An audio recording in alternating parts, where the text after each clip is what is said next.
So we're in Messilas Yesharim up to Perek Daled, just to recount Perek Gimel. But the issue in general is the heroes. This is the first rung of the ladder. Really, you can call it the second, but he didn't explain the first yet. Torah Mevila Days heroes, and he didn't explain Torah yet. He's going to go in a different order. Torah Mevila Days heroes. Torah brings to awareness, carefulness, watchfulness. But he's going to.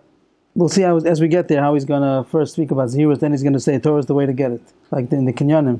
So we're just talking about Zehirus. And Zehirus in general, he said a person has to open up his eyes to see what he's doing, which seems like very basic, and everybody should do it naturally. But for some reason, people don't. And he says one reason that we mentioned another possibility, people might not think that it's dangerous. When a person is going in the park, he doesn't look around for any dangers because he doesn't think there's anything to be scared of. If he realizes he's going on a dangerous road, so then he is aware. So one source of people's ignorance of what they're doing is because they might think that they're not doing Averis and they don't have bad midos. They're not aware of all the pitfalls that are in his way. What the Messilas Yesharim does say is that it's part of the Yetzer Hara's strategy, and his cunningness in order to make people fall. So he always makes them busy. And they're going fast. They're not looking at all the signs on the road, so to speak, warning signs, direction signs, and therefore people don't know where they're going. So the first thing is to slow down and to think, to analyze what a person is doing. In Perek Gimel, he explained that this whole idea of Zehirus has two parts. One is, he called it Hashkafa Rishona, Hashkafa Shniya. There are two things a person has to look at. One is to know what is good and what is bad, which is a big chiddush because everybody thinks that we all know already what's good and bad, and we just have to see that we're doing what we know. But he says, he seems to say no. He says people don't think enough, and therefore they don't even ever think through what they would think is true. What they would think is the proper way of life, even though they have more to learn still. He's not saying that you learned everything already. He's going to say later on in the later stages called Nikios that it's necessary to learn more, because no one's born wise. You have to learn in order to acquire wisdom. But the first issue seems to be that even according to a person's innate wisdom, or what he's heard already, at whatever age he's starting now, so he has enough wisdom that he should at least figure out what he knows, make the ideal plan of what he thinks would be the perfect Jew that he would like to be. And the second hashkafa is to then apply to see if he's living up to what he thinks is right. And he says that's b'shas ma'aseh shlo b'shas ma'aseh. While a person is in the mode of action, and also when he's not, he should take time to make an inventory and to think through what he's doing and if things need improvement, or he says both things. If things are going well, the good point, so he also should make note of it. He doesn't just say look for the bad. He says look for the good and for the bad. Whatever's good, lahasmid bo, l'schazik bo, that a person should strengthen himself to continue, or else it might peter out, that a person has to strengthen himself in the things that he's doing right and things that are going wrong. So he says to make strategies how to circumvent, how to go around, how to detour the problem.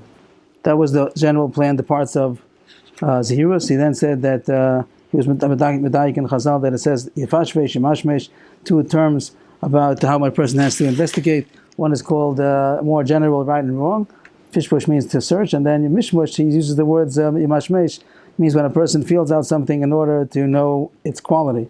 So he says the diak over there that even if it's a good act, it doesn't always mean that it's perfect, that it could have some parts that are bad, some bad intentions. Even if he's doing in general, the general act is good, but there might be certain parts that are bad. We always give the same mashal, maybe anybody has a better mashal. There are a lot of mashalim about this, but when a person is getting up early to get up to sunrise minyan, but then he slams the door and everybody wakes up from it, so he's doing a good thing in general, but that doesn't mean that everything is perfect. I just think of this mashal because there was a sign once in the building where I was living, and it had the sign to the Fasikin goer, please don't wake everybody up. So, but there are many mashalim the Gemara that's giving tzedakah to a poor person in public. You should be shaming her, or bringing home with something for Shabbos late, and the wife doesn't have enough time to prepare it. She puts her under pressure. She might be mechal Shabbos, or not be makbid with the kashrus as much as she should have. Things like that. That is a good thing in general, but there's still a small part that also needs correction.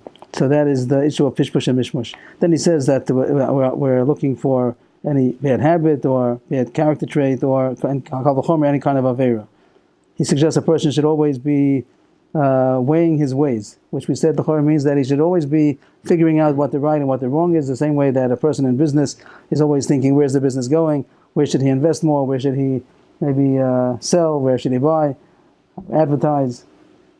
The person is always thinking, he doesn't just say, I made the decision and I'm going straight. He always has to see the update. So a person has to always be weighing his ways. And he brings then the rest of the parak was talking about the Chazal that says, and he says the Chazal is saying you have to make this inventory that a person should be thinking about what's right and what's wrong and what he's doing. Compares the world to a darkness. He brings a pasuk Toshish Choshech V'Hiloila that Hashem makes darkness, and he says the darkness in a physical sense means when it's dark, so then the eyes cannot see the impaired vision of the darkness. But he says that it's talking about spiritual darkness, which means that the darkness, the physicality of this world, is a darkness to the intellect, and you don't see right and wrong. And here he goes to tell us the two mistakes. Sometimes the darkness causes that people don't even see the stumbling block in front of them. Sometimes they see blurred vision and they think they see what they think they know what they're seeing, and they're seeing something else. Amud kilu adam, adam kilu hiu amud. Person sees a pillar, he thinks that is a person. It's twilight, and it's not too dark. And he thinks, he sees something, but he thinks that it's a person. Really thinks that it's a pillar. So the same thing. People, they don't know right and wrong. Sometimes they don't see anything. They don't not even thinking what's right and what's wrong. They don't see anything. But sometimes it's even worse. He says, when they think that right is wrong and wrong is right. That's a bigger danger than a person that doesn't see anything. Like, you don't want to meet up with a pillar who's really a person. Like, that he doesn't know who he's meeting up with. So a person who thinks that something is a mitzvah, really it's not avera. He's going to be it's very much harder to stop a person from doing an avera when he thinks that it's a mitzvah. They say like that's the hardest thing to stop. When a person thinks that he's doing an avera, so then you still have a chance to be able to convince him to stop. But when he's thinking that he's doing it l'shem shamayim, so then you're in big trouble. Then it's hard to stop him. So he goes on to say that the person who doesn't think, then he'll end up making these mistakes of the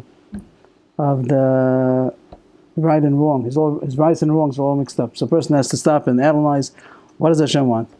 He says that mashal of this maze that hedges that are the height of a person, and the goal is to get to the center, when all the different pathways look the same, and you can't know what's right and what's wrong until the people outside tell you how to get there. And here they're telling you they're telling you how to get there. They're not just saying go right, go left. They're not telling you from the headquarters in the middle. They're not telling you turn right, turn left, but they're telling you an information how to figure it out. And they say bo cheshbon. That's the way to figure out, to get through the maze of life. In life, there are all kinds of pathways. People don't know what's right and what's wrong. So this is the eitzah that a person has to think, set aside time, like he ends off, that a person has to be mizbonen, b'sichlo tamid, b'chol zman kavur lo b'zbodedo. All times in general, and also he should make special times. He should be thinking on his own, what is the true way that Hashem wants us to go in. And then he should see what he's doing, if he's living up to those ways. We mentioned that the word b'zbodedo, when he's by himself, if we'll just be learning, so then you can do it with everybody else also. But there's something that's necessary to be when he's by himself. There are certain things in life that you can't know. It's not a sugya. It's something that a person has to know himself. What is the right and what is wrong, how to internalize it to make it real value. And for that it's necessary that a person should be by himself. So there's a mile of his bodhidus. The word bodhidus has different meanings in different circles. But in the Messilas Yesharim, the word bodhidus means that a person is with himself in order to think. Some people use it in order to talk to Hashem. That's not what the Messilas Yesharim means. His bodhidus by the Messilas Yesharim means that a person is alone and able to think. The word boded means by yourself, like levad, the same. Boded, by oneself, solitude. So his boded means to be by oneself. It's also related to bodek, to search out. Bodek is with a kup at the end. This is boded. The base vav dalad. That's hey nam levadad yishkon levadad. Bidud, when a person has. How many people in the universe do this? I mean, really.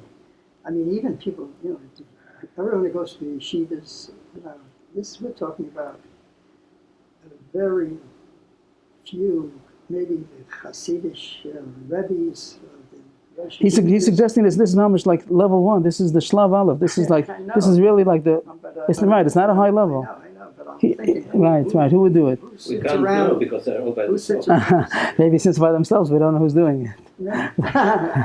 But he says this is level 1. This is like necessary. It doesn't talk about tzaddikim yet. I mean, tzaddikim, a person who's a tzaddik means that he came to the heroes, rizos, nekiyos. That's called a tzaddik. And then afterwards it goes chasidim, there's higher levels. But this is necessary for everybody. Anybody that wants to get on the straight path, he says the first point is to do zehiros. Then he's going to tell us how to acquire it. Today's parak is going to be what is going to get a person to have a handle on it, because he knows what it is already, but what's going to help him to do it.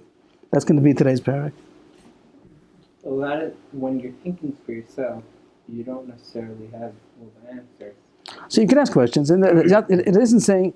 Someone told me I think it was a nice shot. I always thought that he has to be doing a intense study at this stage, ready to know what's right and what's wrong. Get out all his notebooks and a sugya, make a sugya. What does it mean, Torah? What does it mean, tefillah?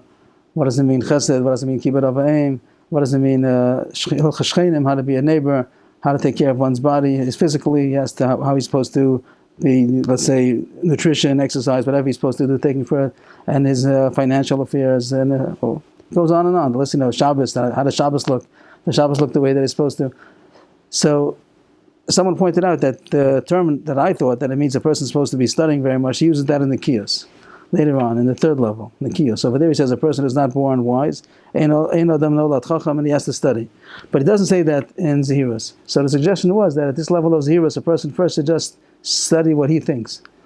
That even Lishitasa, what do you think davening is supposed to look like? A person, it's a very fascinating thing. I think once I was aroused to it, it made a lot of sense to me. That if a person would ask, you'd ask somebody, are you davening the way you think that a Jew is supposed to daven? And we're not coming to interrogate him, but that a person on his own should think, they ask the question, interrogate himself. What do I think davening is supposed to look like?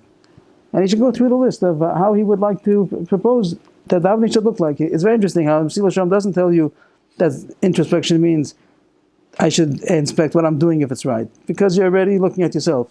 Look outward. What is the ideal davening that you yourself think is davening? What does Torah mean? What is the person supposed to learn?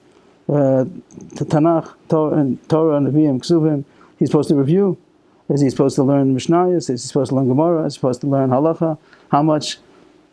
He himself would say that that's the right thing to do. Okay, afterwards we'll see if you're doing it or not. But the first to analyze, and then what kibbut av v'aim, what is the right thing that a person who has the opportunity to honor his parents, what is he supposed to do? What does that include? Before he goes in to see halachos and musarim and here, but what does he think is right? According to what, of course, it's going to be a lot of Torah in there because he's learned already something. But all these apps say what is Shabbos supposed to look like? What is is he doing that? Does he know the halachas well enough? Should he make a stay there and learning the halachas maybe by the table, whatever it might be?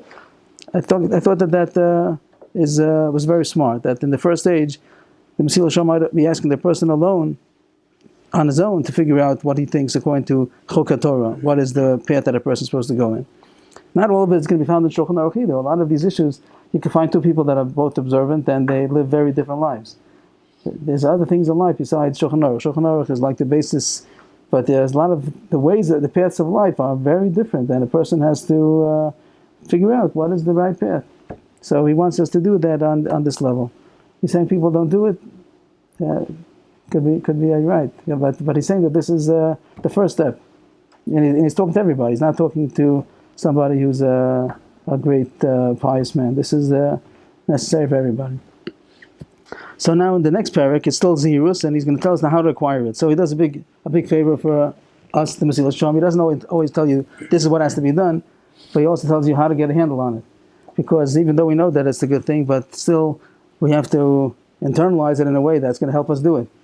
So in each of the midos, he always tells you how to acquire it. Then also afterwards, it's going to be the parak about the inhibitors, the mafsidim, and how to stay away from things that detract and are contra zehirus. So he gives, Ramesh helps us to go through. So after we know what zehirus is, now what's going to give us a handle on it? Usually the kinyanim are always going to be something that speaks to a person, not only to his intellect. In his intellect, he knows already this is the right thing to do. But what's going to give him a passion for it, that he's going to really want it? Usually it's going to be something that speaks to me, like something that speaks to my ratzon, to my desire, that he realized this is what I really want. What? Emunat Halev. And that's what that's called. Emunat Halev. That's more in the heart, not only in the seichel, not only in the intellect, but in the heart. So sometimes it's interesting because sometimes he uses even you might call it an artificial kinyan, even if it's something artificial. There's a nice example that I like very much when he talks about precious later on. Later on down the road, he talks about abstinence. And he says the reason why there's the importance of abstinence is that a person, if he gets too involved in worldly matters, so that'll eventually bring him to sin. But there's no worldly pleasure that if he takes it till the nth degree, it's going to become sin. So it's good to stay away as much as a person could, not to get too involved in worldly pleasures. Of course, we're talking about a person who's going to be very, very happy. He's going to be happier than the person who's indulging. But we'll get there, what kind of abstinence a person is supposed to do. But then when he gets to the kinyan, he doesn't talk about how good it is for your soul. He talks about how good it is for your body. That if a person indulges, he gets sickness, and he gets heaviness, and overweight, and cholesterol, and sugar, and so it talks about how it's really, the pleasure is made much bigger than it really is. It's the imagination of the pleasure is much more than it is, and the dangers and the deficiencies, the detriment of these pleasures are real and long lasting. So look at that. When he talks about the midah itself, he talks about something very spiritual. But then when he wants to bring it down to earth, that a person should have a handle on it, what speaks to me is going to be, like you say, when the person knows about the cholesterol. He goes to the doctor, he gets a report, it's black and white. He can't argue with the doctor. He tried to pay money for the doctor, it's not going to help. The blood test is a blood test. He could be a very important nobility, but the blood test comes back without any favoritism. So if a person takes to heart that all this food is not really good for him, he doesn't really want it. He says that eventually, if he learns this subject enough, he's going to scorn it. He's not going to look at the pleasures as he did before, that it's something that's so wonderful. It's not so wonderful, and that's how a person gets a hold of it. This is a great recipe for a diet. People go on all kinds of diets, but they didn't say this. This Ramchal. Ramchal tells you how to do a diet, to study how bad it is for you, and just studying more and more and more until a person will be disgusted with it, and they'll take away the whole glitter and the glamour that's very artificial. It's not really true. So here also, I'm not saying necessarily that's what's going to be the kinyan, but the kinyan could even sometimes be artificial. That's not the real reason why. I mean, the reason why he goes into study, this person who's being a porish, abstinent, how do you say it? A person who is I forgot the word. Abstinence. Abstinence, but the person is called someone had a word for it last time. The person himself, the person who abstains is called okay, we had a word. We'll get it next time. But the person the reason why he's going into the study of why it's not healthy is because he wants to stay away from it, because it'll bring him to sin. So he's using something which talks to him because he has an intellectual reason, which the intellect is not enough to make him do it, but he knows it's the right thing. So now he's going to bring in his munat halev to something that does speak to him. So here the Messilas Yesharim might be talking both kinds of kinyanim, as we're going to see. So this parak, the upcoming parak, is supposed to be something convincing to a person that he should want to be zahir. He should want to be careful what he's doing. So this is Mamashit. We spoke about that the order that the Pinchas Ben Yair says is Torah Mevi L'Dei Zehirus. And here he organized the Sefer. First he spoke about Zehirus, this issue of a person being careful and watchfulness, awareness. And then he says, how are you going to get it? What's going to give you a handle on it is going to be the study of Torah. So it's really the same as a Pinchas Ben Yair, just its structure is different. He says Zehirus, you can acquire Zehirus by doing Torah. So it's true, Torah goes first. Torah in order to get Zehirus. So the structure of the Sefer put Zehirus, and then he says the way to get it is Torah. So really, it's the same as a Pinchas Ben Yair, Torah Mevi L'Dei Zehirus. And he says, by the way, Pinchas Ben Yair, Torah Mevi L'Dei Zehirus. So here it is. Torah brings you to Zehirus. In the other edition of the Messilas Yesharim, he was written in an essay form. Over there, he really put Torah first. Torah, Zehirus. But over here, he put Zehirus first and put Torah as the kinyan, how to acquire Zehirus. Why Torah first? That it's just as itself? In order to get Zehirus, you have to first learn Torah. If the person doesn't learn Torah, he's not going to be a Zahir. He's not going to be able to hold on, even though he knows what Zehirus is, he's not going to do it. He has to have Torah in order to bring him to Zehirus. And he's going to explain how it works, which aspects of Torah. Maybe we'll say some other things that maybe he doesn't say over here. But this is the kinyan, the handle on being able to be a Zohar is only by learning Torah. Torah will bring you to Zehirus. Zehirus, you wouldn't say goes part of Derech Eretz, about your whole, What is that? It depends how you define Derech Eretz. Derech Eretz, as being a mensch, but here it's not the subject of being a mensch only. Being a mensch is going to be one of the things he's going to be Zohar about. Right? He has to be a mensch, so he's going to be a mensch. So we're going to ask him to make a list. What's called a mensch, and then like the same thing. But being a mensch is not something that's natural always. The person is born a wild donkey, and he has to become a mensch. And then it's also not something that's taken for granted. Becoming Derech Eretz is a big subject. There's even a Masechta called Masechtas Derech Eretz. Derech Eretz is a subject. Once you mentioned it, so the Maharal says that Derech Eretz means whatever we would know from our consciousness without the Torah. When there's a right and wrong that a person, the human consciousness itself dictates right and wrong, and whatever we would have known on our own without the Torah, that's called Derech Eretz. A person is mechuyev to his consciousness. It means that Hashem gave a person an inborn consciousness of right and wrong, and like the Gemara says, why do you have to have the pasuk for it? If it's something you could figure out on your own, you wouldn't need a pasuk for it. So a person is mechuyev to the Derech Eretz. A person is mechuyev to the things that he would know as a human being. The consciousness of a human being dictates. You could look at the Germans. And even the Arabs, they kill their sisters. They kill them. How do you? What? I'm not getting the question. How do we understand if they're supposed to have an innate? But then it doesn't mean that they're using it. It doesn't mean right. That's what I'm trying to say. Derech Eretz is not something natural. A person has to work to become a human being. I understood that there is an innate. There is an innate consciousness, but that doesn't mean that a person. Let's say in the Germans, they poisoned it with ideal. They made an ideal of something that once something becomes an ideal, then it's gonna override their Derech Eretz. They're gonna say in this case, and they made for. You think the Germans really thought that it was okay to kill little babies? Yeah. You think they thought it was good? I think they thought, yeah. How could they not think it was good if they killed? How could they kill them if they didn't think it was good? No, I think that this is a big issue now. We're going off on the subject, but whenever a person does evil, does he justify himself? Yeah.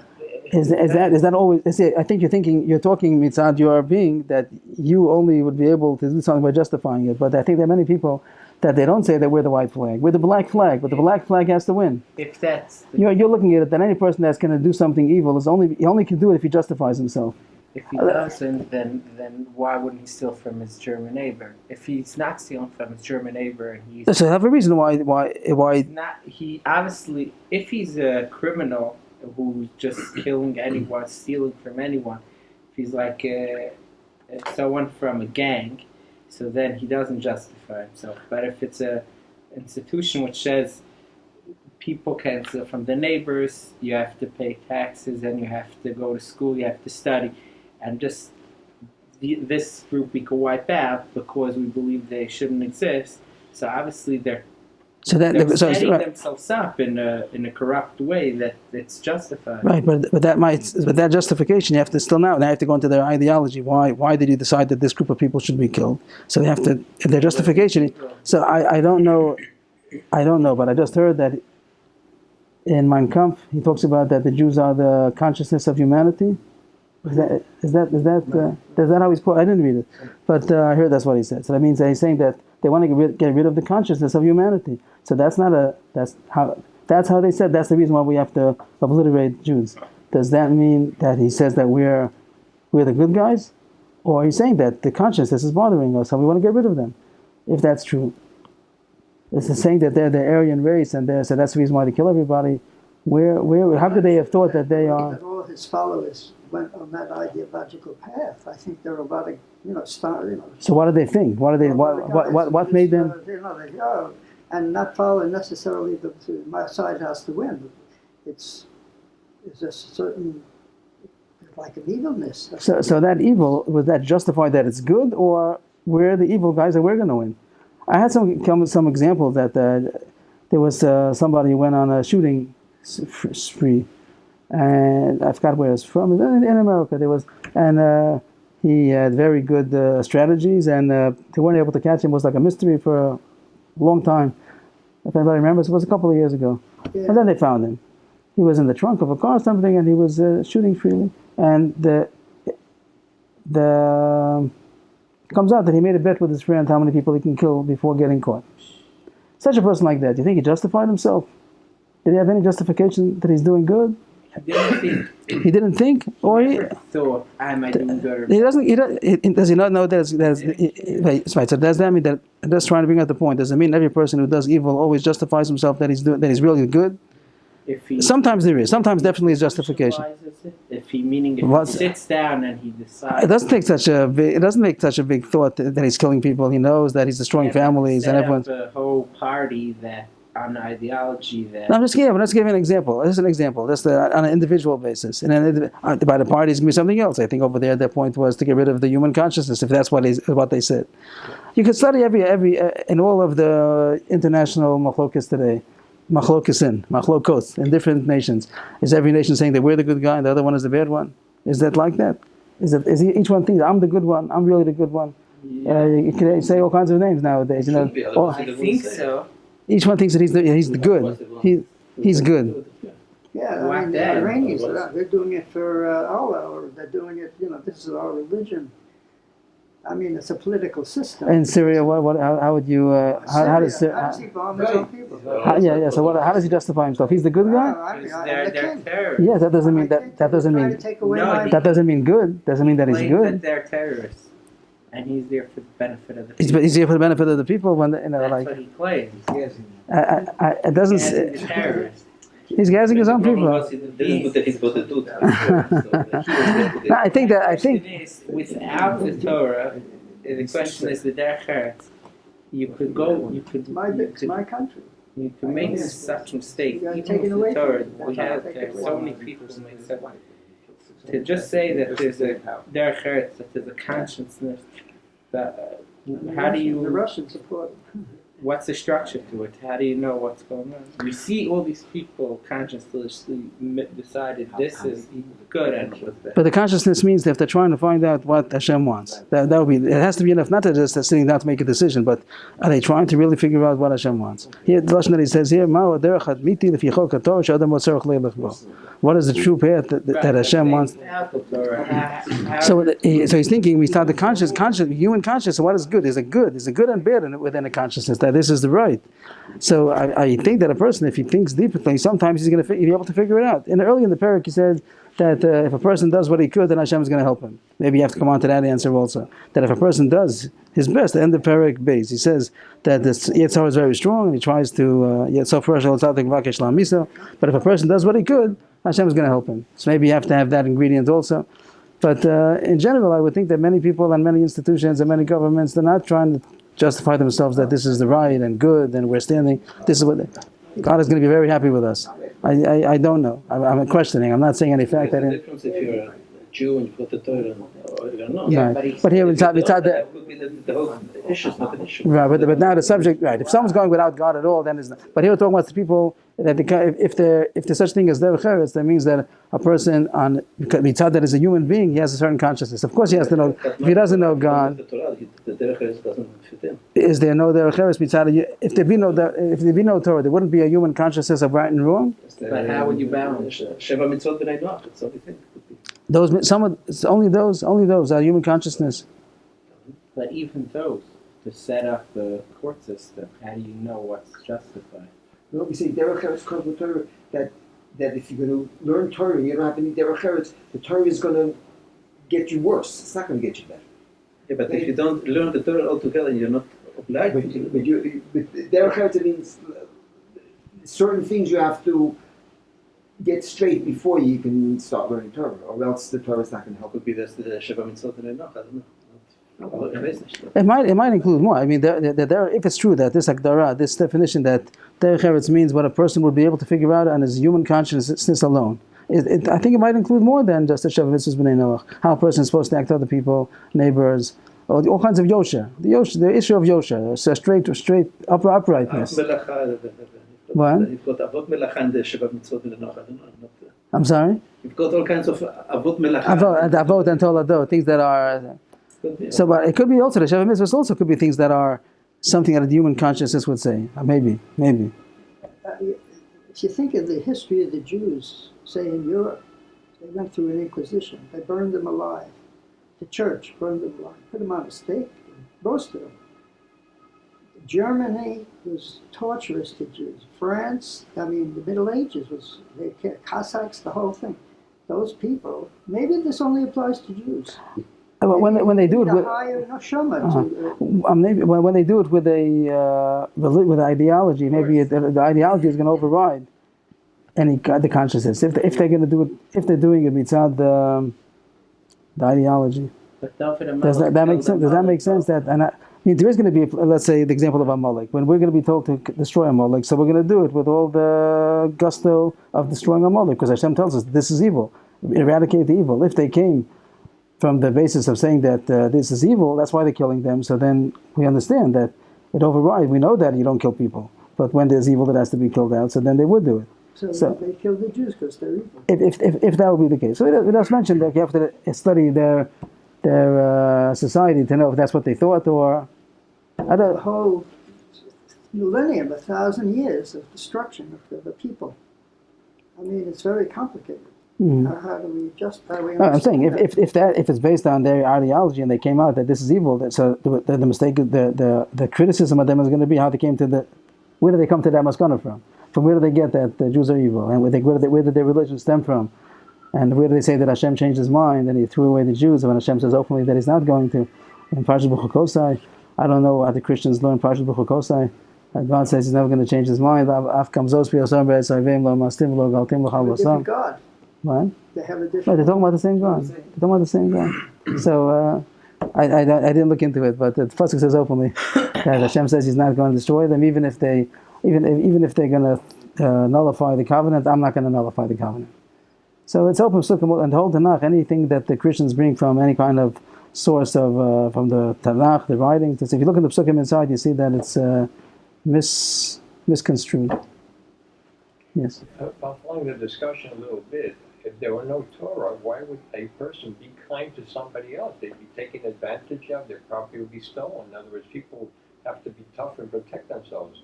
The idea that everybody is kind, what kind of a world do we live in? It's like that today, but there's no Havamina that needed to be the case. I'm not following, I'm sorry. The whole world, without the Torah, the whole world could have been Sodom and Gomorrah, with everybody's... Yes, because they wouldn't be living according to their consciousness. What's that? Because they wouldn't be living according to their consciousness. The question was, is there a human consciousness that says right and wrong that a person would know even without the Torah? You don't think there is? No. There's no human consciousness of right and wrong? No, we think there is, but no, of course not. Why would there be? I thought that there is. We know it says that without the government, people would eat each other alive. Right, so if right. the human consciousness, Right. you wouldn't eat each other. No, alive. I think that even though they have human consciousness, but he has money and I want the money, so I'll eat him alive in order to get the money. But his consciousness would tell him you're doing wrong. Is he going to justify himself and say, yeah, nothing's wrong? Why not? Like Rabbi Avrohom Why is it says. wrong to take somebody else's property? So that's the question. That would be the question. Does human consciousness dictate that a person shouldn't take somebody else's property? That's the question. That's the question. That's the question. If a person, is it true that a person has a soul which tells him that this is wrong? Is that true? Without the Torah, without Hashem saying do not steal, would we have known on our own that the person it's wrong to steal? You're suggesting that not we wouldn't think anything's wrong. Before the Torah was given, Egypt treated the Jews like that. That was okay. The Torah wasn't given yet. Think of Sodom and Gomorrah. Also, Okay, before the Torah was given. Yeah. Okay, the world before the Torah. Killing still was killing. Everybody knew you couldn't kill. Cain and Hevel. You think he didn't know that he wasn't supposed to kill his No, brother? we had no commandments. We're asking without. was that only because of right? Was that only because the Noachide commandments were The Senate, given? they were the 78th right. Is that the only reason? Means we don't have any sense of right and Why wrong. would Only Hashem need to give you 9 commandments if it's obvious and self-evident? Maybe those are. I think I think that the point the commandments are something which is really without the Torah, something which is. is that a possibility? Is it a possibility that it wasn't given any revelation that Hashem said these 7 commandments like they did by the 613, but Hashem put it in human consciousness? I'm not saying a fact. I'm not saying a possibility that's being mentioned that maybe the 7 Noachide laws are things that people would know on their own human consciousness. I have no way to prove it. You're saying that it's not true. People don't have any consciousness. Without the Torah, they wouldn't have any human consciousness of right and wrong. I'm suggesting maybe there is. Look, scientists say we evolved from animals. Oh, so that's right. So, We know that animals fight for themselves. so, We're like them. so surely, Well, look, how do you get a U-turn out of it? right. The basis of human consciousness is only worth something if a person knows that there's God. If he thinks that he was an amoeba cell and he developed, so then the consciousness is just a big mistake. It's just happening that I have a consciousness. I have to obliterate the consciousness and try to. That's true. I agree. If a person doesn't know God, but it isn't so hard to know God. If you come to your Shabbos table, we'll all figure it out in 5 minutes. That there is God. It's amazing how people have figured out a theory how to deny God. It's like but when something new. Cain killed Abel, he didn't immediately feel terrible. God, he says to God, my brother's keeper. He knew. Hashem asked him, "Where's your brother?" So he had to get out of it. He said, "No." If Hashem asked him, "Why did you kill your brother?" He should say, "Why not?" He didn't say that. He knows it was wrong to kill. He just, when Hashem was asking him, "Where's your brother?" So he excused himself, like I don't know. But it doesn't mean that he didn't. Saying, "Am I my brother's keeper?" The same thing as saying, "What's wrong with that?" Or why? I don't think so. He was saying, "I don't know where my brother is." How should I? Hashem asked Hevel, Cain, "Where's your brother? Where is your brother?" He knew that he was dead, but he wanted to answer as if to say he's covering up. He says, "Am I my brother's keeper that I have to know where he is?" Conscious told him that it's not good to kill, so he didn't want to say, "I just killed him. What's the problem?" Why didn't right? If he didn't know anything is wrong with killing, so he should have said, like, why shouldn't I have killed him? He stepped on my toe. Why shouldn't I have killed him? Right. So he thought. But he didn't say that. He said that he knew that he killed and he knew that he's in trouble. So now Hashem asks, "Where's your brother?" So he said, "Am I my brother's keeper?" It doesn't mean that I'm not responsible for him. It means I don't have to know where he is now. But that doesn't mean that I have permission to kill him. Okay, what was tonight's discussion so far? If there is a human consciousness. Is there a human consciousness besides Torah that a person should know right and wrong? I think that Psukim and Mishlei also, I learned recently, and as someone pointed out, that it's Mashma and Mishlei also, that there's a human consciousness even besides Torah. I don't recall the pasuk right now. But I'm not proving anything, I'm just suggesting that I think that there would be a human consciousness. There's a human consciousness, but it's very callous today. The history of mankind shows how callous it is. Mm-hmm. It's there, but very callous. It's not tapped into. It's not. Well, it's covered up with a lot of layers. Okay. So back to the Messilas Yesharim subject. People don't feel they don't. Especially Muslim Jews. It's a very big wonder. Like all of the, what do they call it? The double standards. Like how do they just? I don't understand. I don't read the editorials, but I don't understand like what's happening. It's a big question. And the Jews, they there's nothing logical about it. How they? Okay, I don't know. I don't know what to say about them. You don't know what? No, how come there's double standards whenever in the UN, and anything else, any kind of a public opinion? Well, the answer's obvious. Since the Jews are God's people, they're expected to behave at a certain level. Okay. It doesn't apply to anybody else. So if the Jews kill 70 people in Gaza, that's different than the Syrians killing 5,000 Palestinians in Syria. So that's ignored, but this is not. That's the idea. Mm-hmm. So here he's saying that the way to get to be Zohir is by learning Torah. Torah is going to be Torah Mavila de Zehirus. In order to we know what Zehirus means, Paragimel. If you want to know what Zehirus is, it means Paragimel, that a person has these two Ashkafas, Ashkafa Rishona, Ashkafa Shniya, to know what's right and wrong and to see what he's doing. But what's going to give a person a handle on it is Torah. Torah is going to make him do that. Amnam al derech prat hamevi lezehu asbonenus al chomer avoda shechai ba adam. Now he's telling us he's fine-tuning which kind of Torah, which aspect of Torah. He doesn't say every Torah is going to do this. Not every kind of Torah, every part of Torah is going to accomplish this Zehirus. He says two specific aspects of Torah are going to give us this handle on Zehirus. And he says, contemplating on Chomer Avoda, which means the severity, the gravity of Avodas Hashem, and Omer Kadin Allah, which would mean the scrutiny, the exacting. Omer Kadin, the scrutiny. These are the two words. Chomer Avoda, Omer Kadin. Chomer Avoda means how serious it is. And Omer Kadin means how precise, how precise the issue is, how scrutinizing the judgment is going to be about what he did. That's the type. He's going to talk a lot. He's going to talk very much, but the subject is to realize how serious is the issue. I think that just to bring it down to a mashal, if a person is made to be a guard by a shop, some kind of a store, and they sell over there, 1 shekel items. Okay, he's the guard, 1 shekel items, so he's a guard. But if he's made to be the guard by a nuclear reactor, so he takes his job differently. If he knows that there are big consequences of his guarding, so then he's much more on guard. He naturally will become. The Gemara even talks about if you give somebody an envelope and you tell him to watch it, and he becomes a shomer, but he didn't know how much is in the envelope. He thought that it's $100 and really it's $1 million. So you can't hold him responsible, because even if he had negligence, it's because he thought it was $100. Okay, he was ready to take on the risk of $100, but he didn't watch it with the same severity if he knew what the consequences are. So the way that he's making us to be more zohir is by realizing the consequences, realizing how serious it is. So this whole parak now is going to talk about how serious Avodas Hashem is. How serious is one point, another point. Omer Kadin, it means that every difference makes a difference. Yeah, a lot of switches over there. He comes into the room, we tell him, make sure that nobody touches any of these switches. So there's so many switches, how about this one, that one? So you have to know that everything makes a difference. Someone looks at a computer, he opens up the computer, so many different wires, so he takes out one. He doesn't realize now it doesn't work. Every single thing is necessary. So Omer Kadin would mean that a person says, I'm doing the mitzvahs, I'm being careful in general from the various.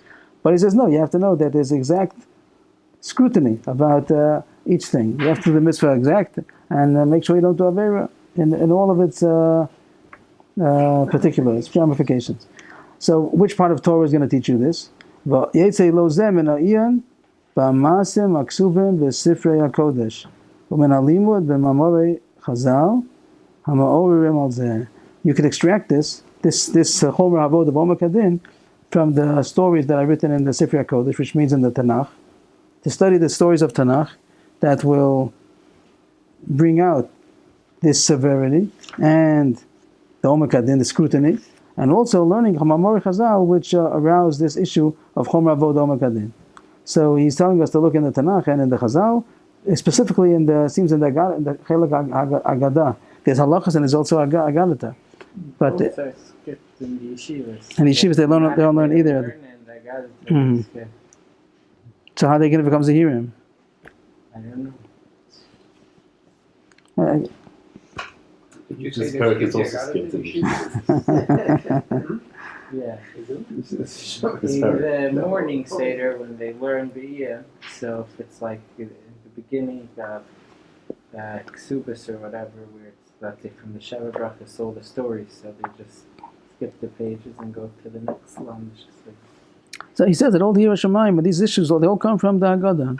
People who skip the Haggadah, there are so many midrashim. There's midrashim more, Medrash Rabbah. It's like 5-6 volumes. There's other midrashim also, but in the Haggadah, Rabbi Miller once quoted that the Haggadah is a seventh of the Shas. A seventh of Talmud Bavli is the Haggadah. I never checked it out, but I heard this from Rabbi Miller. And if you see, in the Dafka, he says that the reason why it was scattered through the Shas is of people who don't want to take out the Medrash Rabbah, so then they put it in front of him. But even that, you say that they also sift it out and they don't learn it either. But this is all the Yerushalayim comes. It's not enough just to learn. Even if a person's learning the whole day, but if he doesn't get a balanced diet, it's like taking out all of the vitamins, all the minerals, and he doesn't get a balanced diet if he just learns the halacha. What's going to give him the Yerushalayim and the whole Yachas, everything he talks about here, Abbas Hashem, Yiras Hashem. This is real. This discussion really goes back to the Akdama, where he has the debate if this subject is supposed to be studied in the Vikuach. In the other edition, it's very late over there that he's talking to a Chacham, and the Chacham says, "What are you doing with all your time?" Like he's learning halacha the whole time. The Chacham against the Chassid, and that's where it's portrayed this issue that what's so difficult to love Hashem and to fear Hashem and to have purity of heart. And then he goes back and says, what are you talking about? To love Hashem is so automatic. You have it. And Yiras Hashem, how does a person get Yiras Hashem if he doesn't dedicate time to these subjects? Taras Alev, Midos, there's going to be a lot lacking. And the truth is, even on halachas also, there's going to be a lot lacking. If a person doesn't have this, then the halachas also are not going to make such an impression on him. He might be a lamdan, but he's not going to be doing what it says. So this is what he says. A person has to study those parts of Torah which are going to arouse him to chomer avoda, which was translating as the severity of avodas Hashem, how serious it is, and the omer kadin, the scrutiny. He doesn't tell us any examples yet of these learning, these teachings. He doesn't tell us that. He's going to tell us later on in the parak when he gets to the third level. But first, before he gets to the examples, he says that this study is going to affect people each on their own level. And he divides all people into three categories. This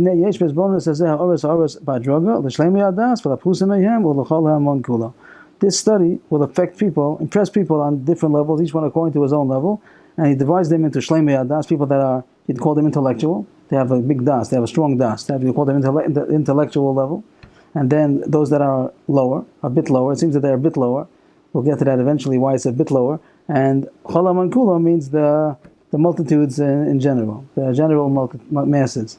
And he's going to explain these three levels. So, someone once gave an example. This is not for anybody who's more religious, more frum. That's not the subject of these three levels. It seems to be levels of society. And someone told me that this is even Aristotle. Aristotle divides it this way. I didn't see it inside, but it might be so. So, the example will be given if someone goes to a university and he's trying to pick what subjects he should excel in. What he should pick for as a mikzoah, what does he want to get educated in? So one person, let's say the bottom level would be what makes the most money. But I'm not talking about, it could be that's all really a person should be looking for in a job, because maybe his life should have more meaning than just what he's doing for parnasa. But in the Goyish society, that's nothing to do about having other studies of Torah. But in the university, he's going to get his, what would you call it? His life package. That's what he's going to look for in university. His place of education. So one person is just interested in what's going to make him the most money. That's going to be, his decision is going to be based on what makes him the most money. Harvard Business School. Okay. Then there's going to be somebody who's going to want to get prestige. Prestige speaks to him more than the money. Of course, both of them speak to him. But one person...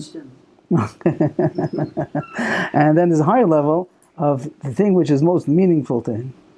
Means if you go from the top down, there's people who the meaning, that's what talks to them. Where do I find it? So what finds meaning, and then prestige, and then Forget about it. What does it mean? What finds meaning?